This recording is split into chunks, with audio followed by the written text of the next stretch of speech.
context of things happening in the world in this moment and our place within that, and there have been a few people, within the spiritual communities that,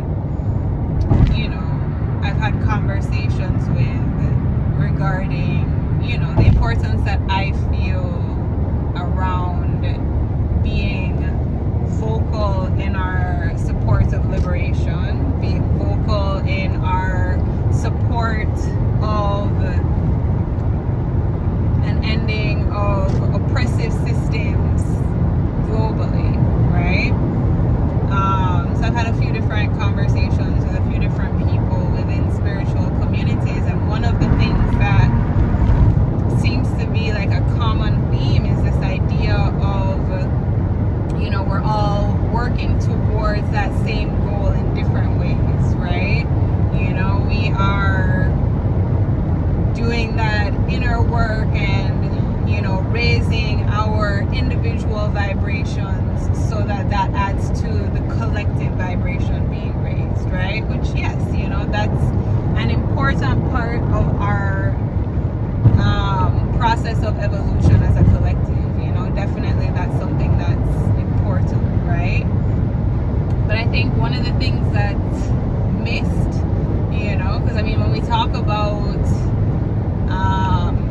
manifesting and calling in our dream lives and bringing in that new earth and visualizing what it is we want to see, and there's this idea of the importance of our words and being specific with what we're asking for, being specific with what we are calling in, right? With regards to what's happening now, right? If you are putting in that energetic work to move towards liberation and peace, right? Moving towards a dismantling of these oppressive systems that have been ruling for so long, right? If that is what you are intending to do, how are you specific about that when you're not looking at the things that are happening, right? How can you specify, what that energy is going towards, right? We have to be specific, right? If our words matter and specificity matters when we are calling different things in and releasing certain things, if we have to get crystal clear on what it is that we're putting out into the ether, what we're calling in, then we need to speak clearly, right? We need to say unequivocally that we are calling for a free Palestine, right? That we are calling for a free Congo. We are calling for a free Sudan. We are calling for an end to colonial rule, an end to empire, right? We are calling for a dismantling of oppressive systems, right? We are calling for an awakening of the people, a recognition that the systems that we have been existing within have always been meant to oppress, and they are not going to change, right? And we cannot continue to sit silently as massacres are taking place, right? In your silence, you are complicit, right? You have to actively work towards the new earth that you're trying to bring in. And it's not just about meditating and bringing in the good vibes, right? Another thing that has come up in these conversations is this idea of, not wanting to bring down the vibe by focusing our attention on negative things, right? But if the things that you are seeing trigger you, that means that there's still work that needs to be done within, right? The fact that you're triggered by something, the fact that it's able to disrupt your peace, right? That means that there's something for you to work on, right? As horrific as the things that we are seeing are, I can say that I am at peace within it. I trust the universe. I trust the flow of the universe. I trust the process, right? I trust that as difficult as these times are, as painful as they are, they're necessary to move forward, right? Pain is a part of the growth process, and I am in understanding and acceptance of that, right? I am able to sit within the things that are happening and remain at peace so that I can see more clearly moving forward, right? The triggers that you're feeling are the universe's way, God's way of letting you know that there's some more work that needs to be done within, right? There's more reflection that needs to be taken, right?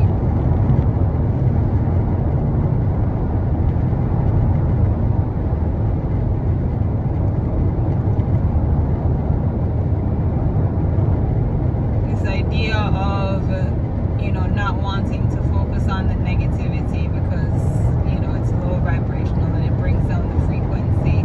These are lies that we tell ourselves so that we feel comfortable with our complicity, right? We give ourselves these stories that help us feel good about the inaction that's, being taken or not being taken.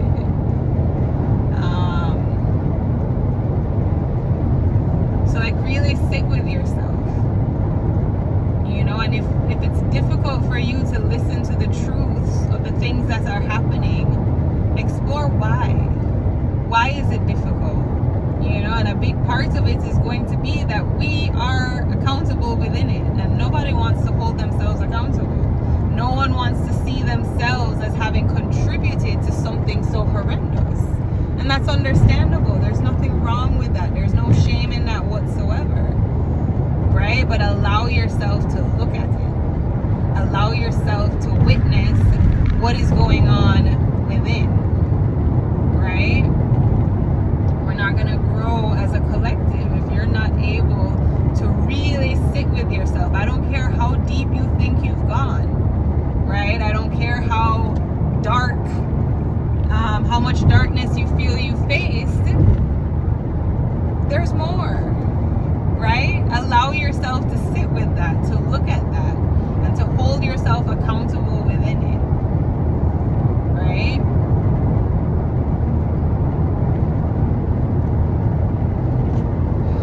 I think we really have to get really real with ourselves, and again, even though I am passionate in my speaking, there is no shame in any of this, right? I harbor no judgments towards you.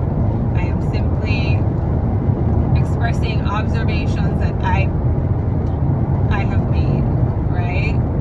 Beliefs that I hold, right? And it can resonate with you or not, but allow yourself to sit with that, to ask yourself a few questions about how it is you're showing up within these spaces and why that might be. If you're feeling triggered by all the things that you're seeing, which is understandable, which is expected, 100%. It's supposed to feel uncomfortable, right? None of this is supposed to feel good, right? It's not easy to watch a genocide unfold before our eyes and to have in our subconscious the knowing that we are watching it and doing nothing. It's going to trigger some feelings. It's forcing you to accept or to look at or to consider some inconvenient truths.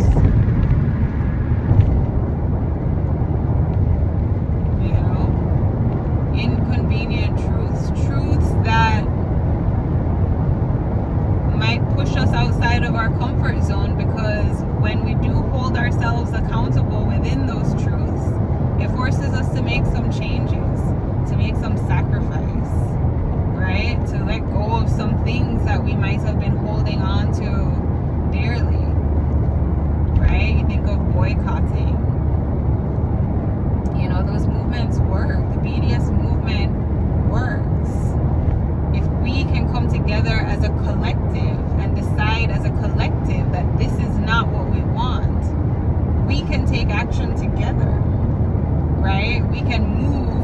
as a united front and accomplish so much together, right? But we have to be willing to look at ourselves.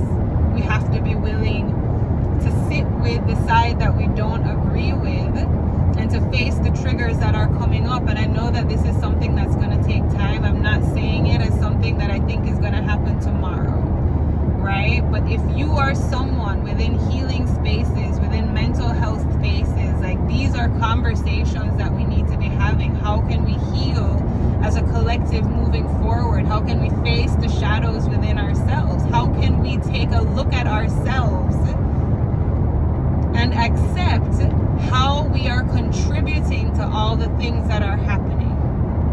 And how can we take steps to course correct? How can we take steps to move forward differently?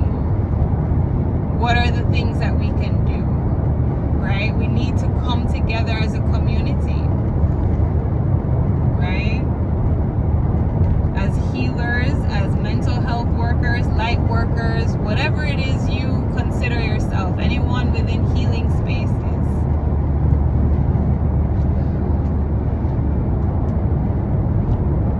Find a way to hold space for the things that are happening. And in order to do that, you have to look at it. You have to bear witness to it. You have to see the things that are happening and you have to speak to it. You have to acknowledge it. And you have to face what's coming up for you. Face the things that are within you that it's bringing up, that you're afraid to look at. Right? Yeah. Whew. All right. In this moment, what was that? In this moment, I believe I am complete.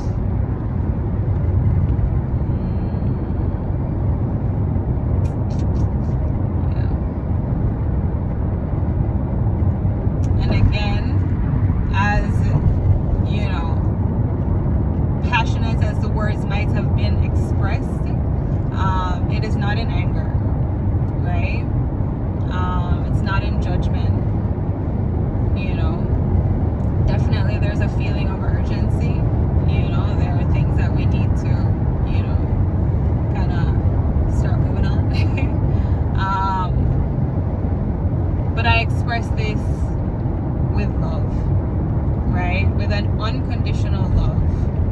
Whether you see things the way I see them or not, right? Even if I view you as someone that might have some views that are harmful, my love for you is unconditional, right? There is no hate harbored in my heart against you, right? And I'm not saying that this is how everyone needs to be and show up, you know, I'm just expressing that this is me, right? That is who I am and how I am showing up, right? I can hold space for you whether I agree with you or not, right? I see your value. I see your worth. I see the sacredness of your life, right? Regardless of who you are, regardless of what you believe, I believe that you deserve to be here. I believe we all deserve to be here. I believe we all deserve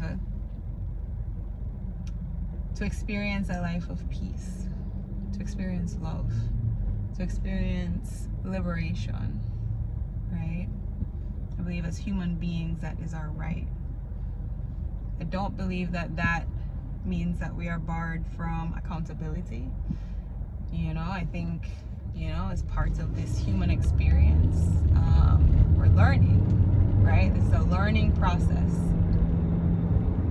We are learning, we are evolving,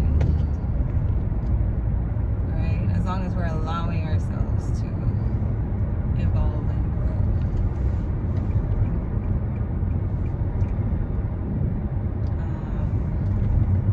So yeah.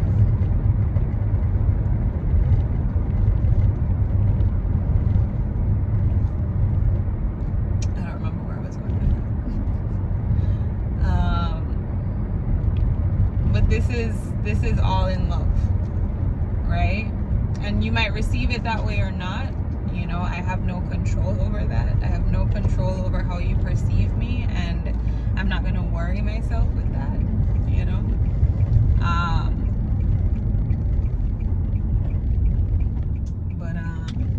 Yes, I hope that you are able to try and receive, right? Yeah. And with that, I believe I am complete. Sending so much love.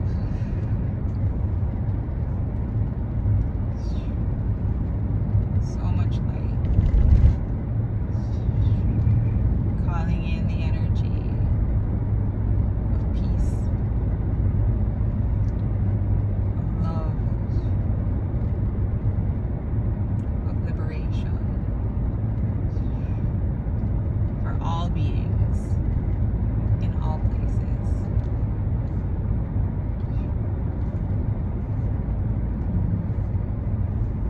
Free Palestine. Free Congo, Free Sudan, Free Haiti, Free Uyghurs in China, Free all